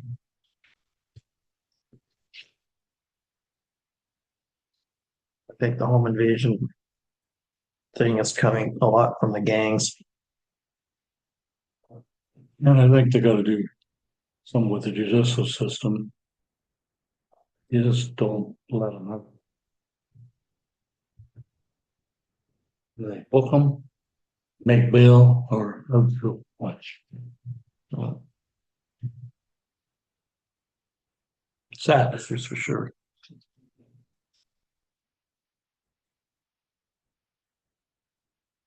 I'm not sure I support this one. I think there's bigger issues. I think there's other issues, but that's personal opinion. I agree, there's bigger issues, but they gotta start, this gives an individual some clarity of what they can and can't do. Yeah.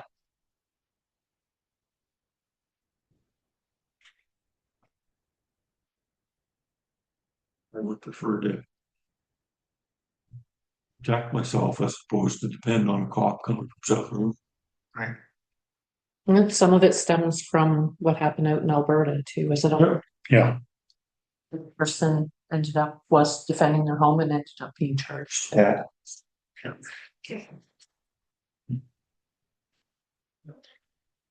It's sad when the criminals are protected more than. That's right, they broke the rules, and if you want to break the rules, you get charged. Yeah. You're not really breaking the rules, your rule that you can't defend yourself. Yeah.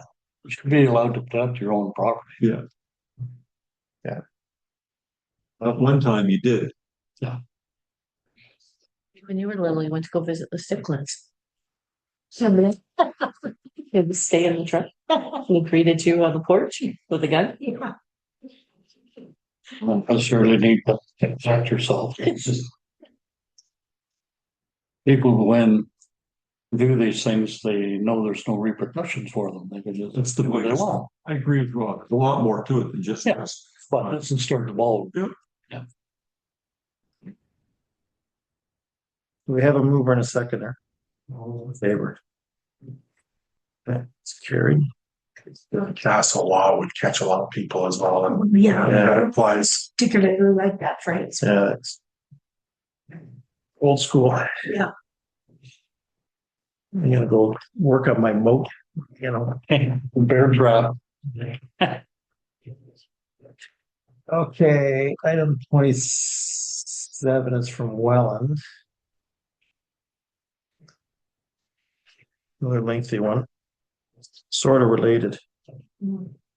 Whereas the Council Township of Armour stands in solidarity with the city of Welland and communities across Canada following the tragic and deeply disturbing assault of a 3-year-old child in August 2025. And whereas this incident underscores the urgent need for strengthened legal protections for children and more effective justice system responses to violent sexual crimes, therefore be it resolved that the Council Township of Armour hereby expresses its strong support for the city of Welland call for provincial and federal action.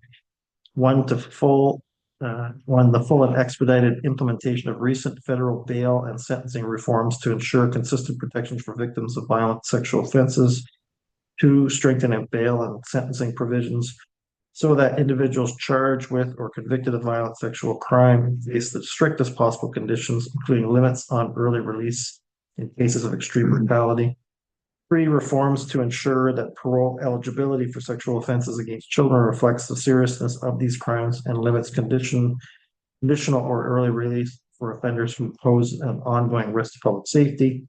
Enhancements to the National Sex Offender Registry to provide timely, accurate information and effective tools for police and communities. A mover. Sure. Rod and Jerry. All those in favor? That's carried.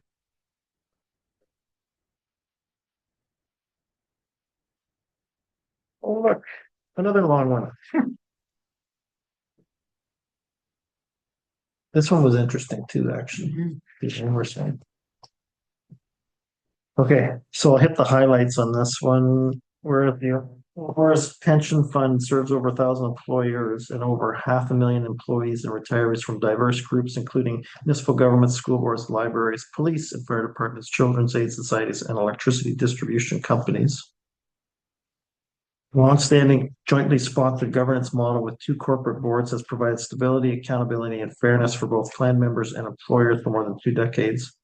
Whereas the government of Ontario has passed legislative changes to OMER's governance structure through Bill 68, whereas these changes would replace the current OMER sponsor corporations with a new sponsor council that would lose its corporate status and its independent resources.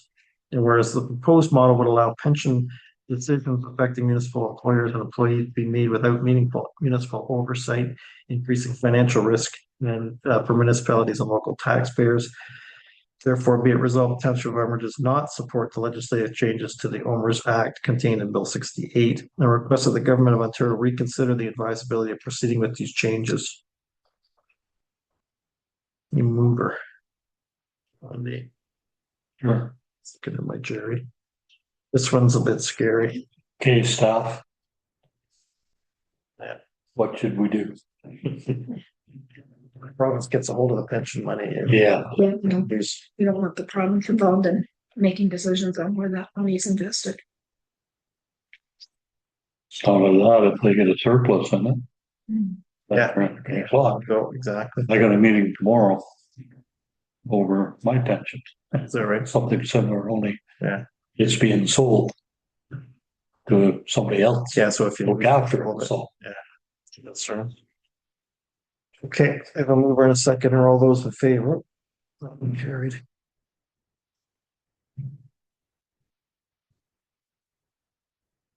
What would happen if this happened, Wendy? That the province went and changed, would the employees have a chance to pull all their money out? I doubt it. Might be able to.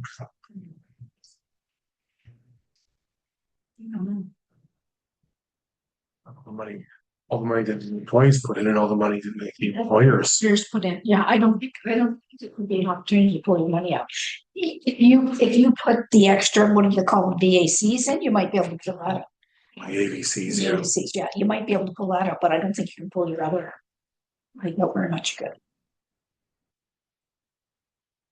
But I mean, the structure they have in place is specifically to keep political swing How out. do we keep that out? Yeah, And absolutely. so, it doesn't, There's been a few companies that paid the price with Stelco and Hamilton. yeah. Oh, yeah. They wiped out, their pensions got wiped out.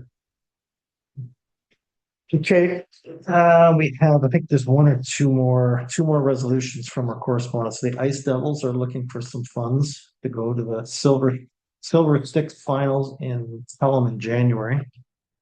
So the Township of Armour approved a donation in the amount of blank to the Almaguan Ice Devils to support of local youth participating in the 2026 Silver Stick International Finals Tournament. And whoever moves can recommend an amount. Been a long time since the local team's been able to. Yeah, that's it. Silver stick. Yeah. It's a big accomplishment.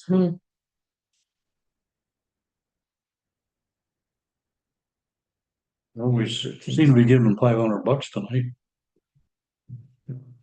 Are you moving with 500? I'll move it, see what everybody else has to say. Okay. Got money left in the kitty there? We do, and Ally said that if there was any overages, it was going into 2026 anyway. Okay. Too. Okay. So we have Jerry moving at 500. Give a second here. Sure. Okay. All those in favor? It's carried. That time of year. Good. Council Township of Armour supports the municipality of Magnetawan and urges the province of Ontario to revive its Invest Ready certified site designation grants funding criteria to recognize and accept alternative servicing methods as eligible infrastructure and to ensure that rural and northern municipalities lacking municipal gas, water, and wastewater systems are not excluded from support. Sure. Roger. Jerry. Makes a lot of sense to me. It's a no-brainer, that one. Yeah. No, we don't have gas. You don't have Country. all those in favor.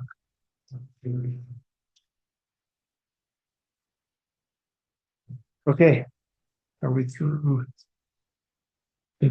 correspondence?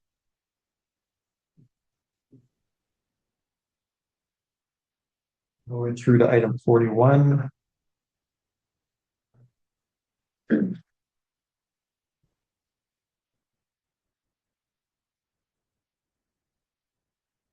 Our school board's in real trouble, eh? Holy cow. Yeah, right. That news has caught my eye recently.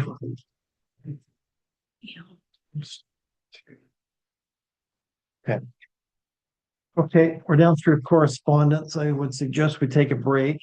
And then do unfinished and new business. So it's 8:47. We'll break till 9 o'clock. Okay. Where are we? We're in unfinished business. So in 42. Township of Ryerson supplying the memorandum of understanding for the training, right? I believe. Burn building, yeah. The legal, yeah. Next up, item 43, MTO response, multi-use trail. Yes. Yeah. So as you can see in the letter that we got back, I guess the main bullet points is that if we wanted to put that trail in, we would have to apply for all of the easements that we would need to access their chunk of that right of way. We would have to construct it. We would have to put all of the plans, all of our plans and designs through the MTO for approval. And it would be entirely at our cost. There's no funding available to help with that, is basically what I am reading. And I would presume that the example you brought up in Huntsville on Highway 60, the last meeting was all paid for the developer. I would assume they would have walked through that same process. So I don't know there'd be too many supports for that. So I would think that if we wanted to pursue that further, it could be either a conversation with a portion of the shared services committee, or whatever that would look like. Get interest from the village to participate in that. Again, all of the costs of doing the preliminary design work would be borne on. So we'd have to essentially study it, review it, get a design, bring it to the MTO, let them go through their process to figure out if it makes sense. Some of the questions that I would have based on that is we're already having some complaints come in with regard to how the snow is being handled. We did have a resident call and request that we reach out to Fowlers to see if they can push that back to accommodate the folks that are using power scooters and walking along there. So again, we'd have to study it and see if it was feasible. Got a few driveways through there. I know once we get up here through Highview Drive, it's pretty tight, and you get the side of the hill there that you're contending with. Again, you're crossing over a lot of driveways, so I'm not sure what all control measures would need to be put in there, but significant costs, I think, to go into to doing that, and it doesn't look like there'd be a whole pile of support. Now, they do say here that a more affordable option for the municipality would be to see if we can get it planned to major rehabilitation in approximately 10 years. So That would be a cost sharing pathway. yeah. The other thing too is that if you go through the permit, you have 1 year To complete it. I know when we discussed this with them before, a drainage study was mentioned first and foremost. In other words, we were gonna have to make sure that whatever we did wasn't gonna have any impact whatsoever on MTO's drainage of the area. Yeah. I don't know, I think we had a ballpark figure amounts to me at the time, I can't remember. It was too much for Steve to consider. Yeah, it started out at, I don't know what the number was, but it was probably what we thought we might spend the whole thing, never mind just one study. It was 300,000 comes to mind. Ridiculous.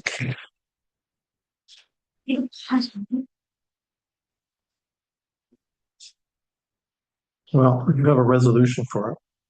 I appreciate the work you did on this, Rod, to try to keep this moving along. Just wondering what is can we do anything just to keep it moving, the public go out to nowhere still install it a bike lane? I don't care. It's that way it could be a little bit wider than what's there now, so it stays in. You call it a bike lane. I mean, they gave us an extended page shoulder. Yeah. I mean, I argued with it. I had to go with the tape measure. You're right, it is 3 feet, but it sure doesn't look like when you're standing on it or you're driving on it. Well, that's what we have now already. Yeah, Yeah, I know, but but it's not adequate at all, like in the wintertime. I agree, it is. So I mean, I don't care what you call If it had another 3 feet on it. Well, with a passing lane, I don't care what you call Well, typically 2+1. Lane separation is a big thing as well, right? And that always ends up coming up in whether it's a rumble strip or whether it's those little posts that come up that can flop if they get hit or whatever the case may be. It's separating motorists from non-motorists more or less. So, I mean, the resolution as it's worded here is, we can try to put some preliminary feelers out there to see where we can start with that. I'm not sure if they would connect us with the developer that put that path in to gain an understanding of what they might have to go through. But the resolution is just to keep us, to keep us on it. Okay. Council Township of Armour directs staff to undertake a review of the anticipated costs, requirements, and associated considerations for the construction of a multi-use pathway along Highway 520, extending to Commercial Drive within the Ministry of Transportation right of way, and further that staff report the findings and any relevant recommendations back to council for consideration. Sure. Wendy. Seconder. Sure. Rod. Motion carried. Let's see what happens. It'd be nice to get something done.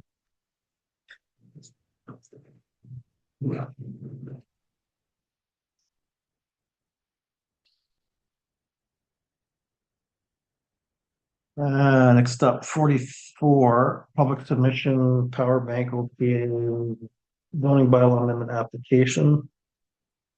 This is just informational, Charlie. So after the November 18th meeting, I want you to be aware of any submissions that are coming forward.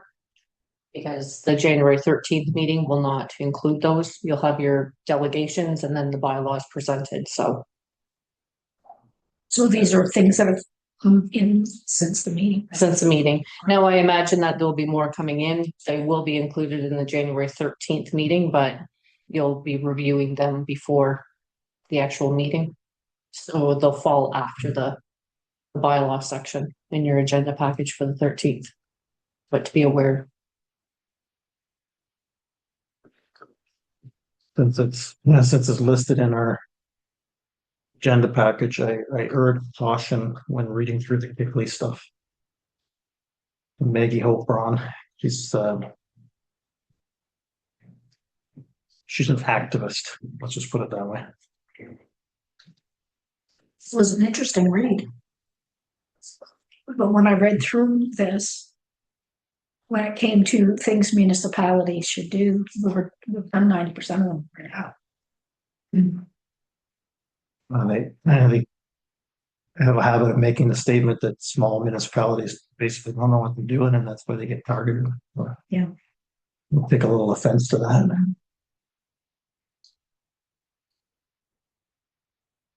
Okay, so our next council meeting is the big one then, Char. Yes.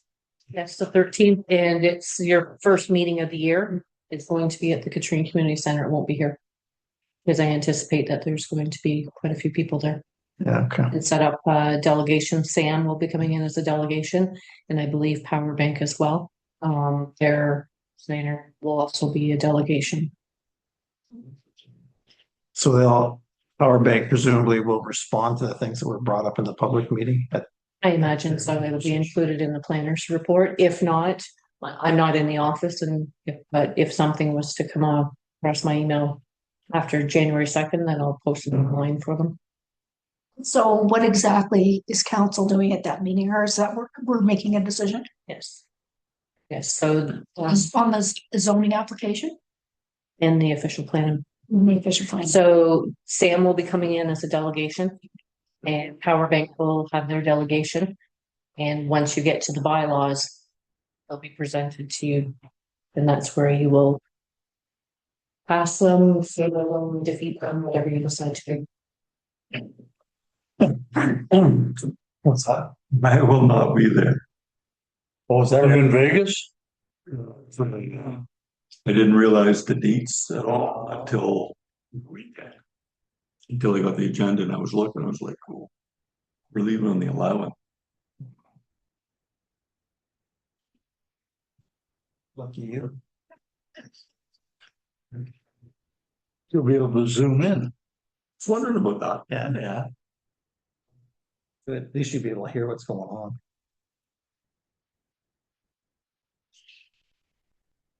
Okay.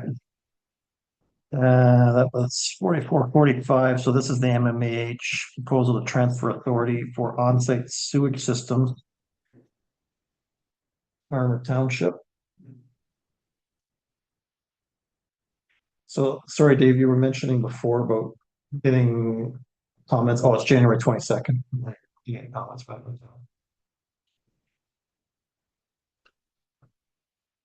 it. This is something that Maiden and MMAH have been pushing for pretty hard for Yeah, a while now. and a good number of years ago, Armour and all of the municipalities pushed for it. And that right? I told them no.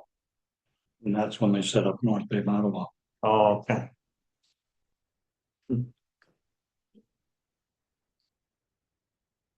Okay, new business. Item 46. Resolution, official resolution from the Village of South River, notice of withdrawal from East. No surprise.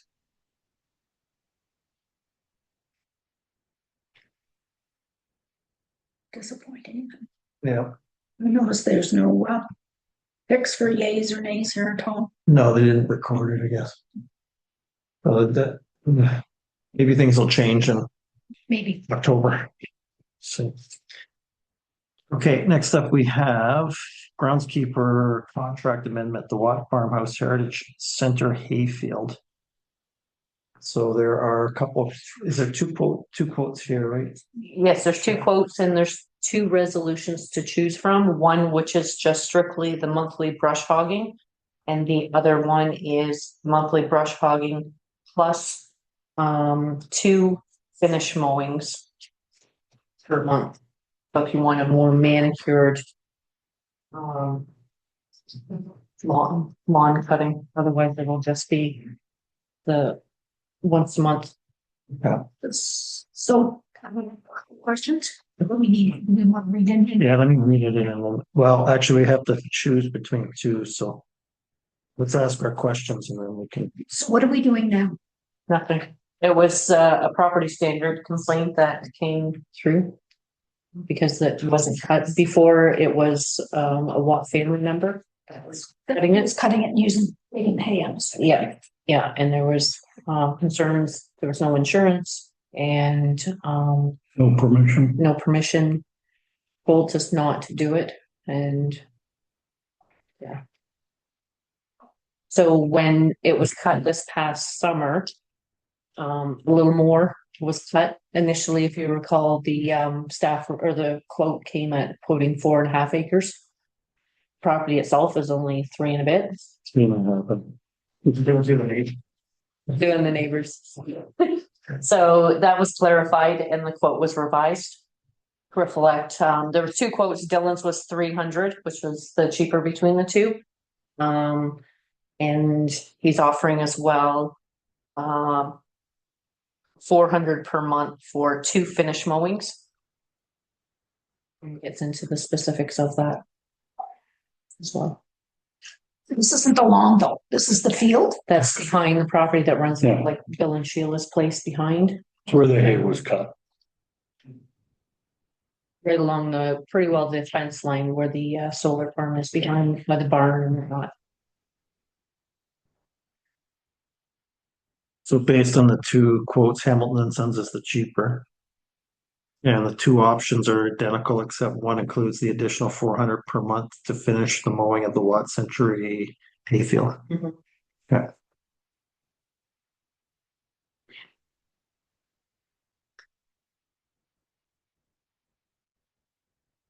So so if I'm looking at the sounds, it says total price for monthly brush hog is 1,800. Right. No, for the season. Oh, It says month. total price for the month. So total price would, What the price for monthly brush hog for the season? yeah, the season. It's 1,800. Divide that by 6 is $300 a month.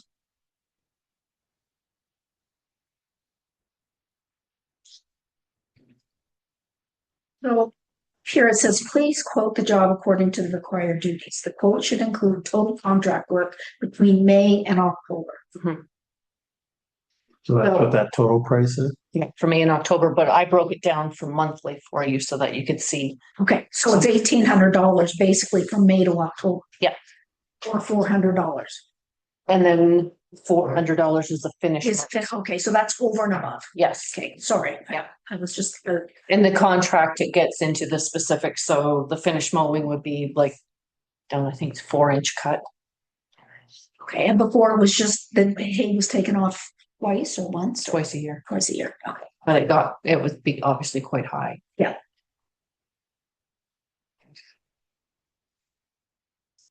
This code.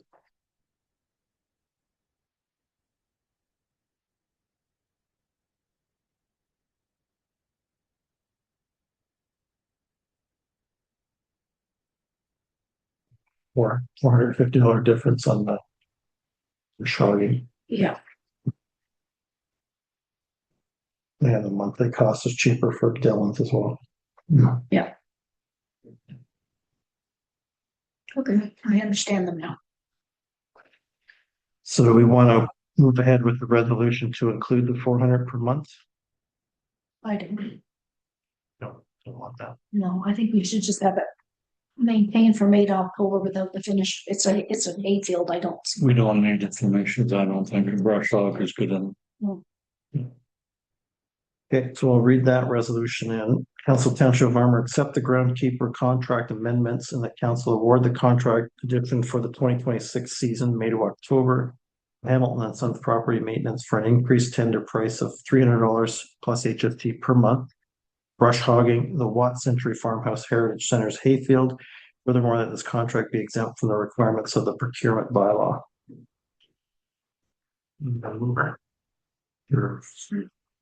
Yeah, Wendy.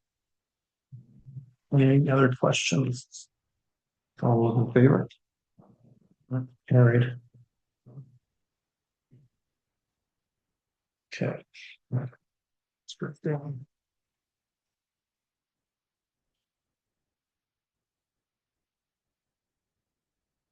All right. We're getting there. Item 48. The awarding of the RFP for municipal planning services. So we have a resolution for this and we have an associated resolution for continuation of consulting services with Bob Miller from a historical standpoint. So that's items 48 and 49. So I'll read in this from first. Staff report from the administrative assistant building planning dated December 16, 2025 be received. And the council accept the results of the RFP for municipal land use planning consulting services. And that council of Township of Armour appoint Planscape as the Township of Armour's municipal planning consultant for a 2-year term covering January 1st, 2026 to December 31st, 2027, with the option to extend for an additional 1-year terms at the discretion of council. And that the mayor and clerk be authorized to execute the contract on behalf of the township. Get a mover. Sure. Rod. Sure. Jerry.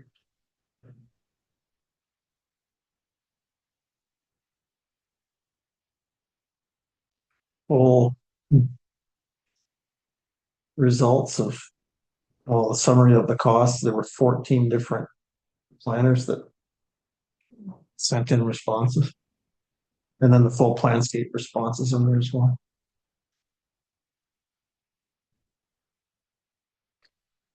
Look pretty thorough, sure. We've had experience with Planscape. Yes, we have. So they did they represented the Armstrongs for the unmerging. Wow. Yeah, they've got a good name. Okay. All those in favor? We have a planner.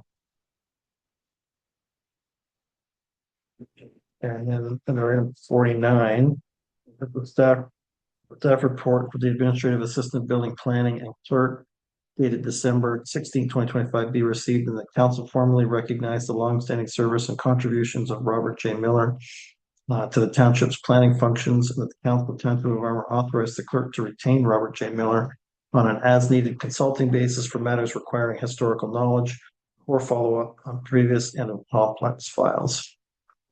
Sure. Chair. Seconder Wendy. Any questions for sure on that one? All those in favor? That's carried. It did come in helpful a couple days ago, just being able to research Yeah, that's starting the Pigro Lake Lodge. Oh, yeah. so much history there. Yeah.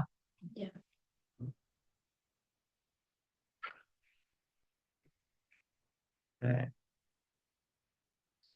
So we do have a close tonight, so we've got two more items and then a close. The OPP annual billing statement, including the estimates is item 50. It's a bit discouraging that they're mapping their increase at 11%. Yeah. It's unbelievable.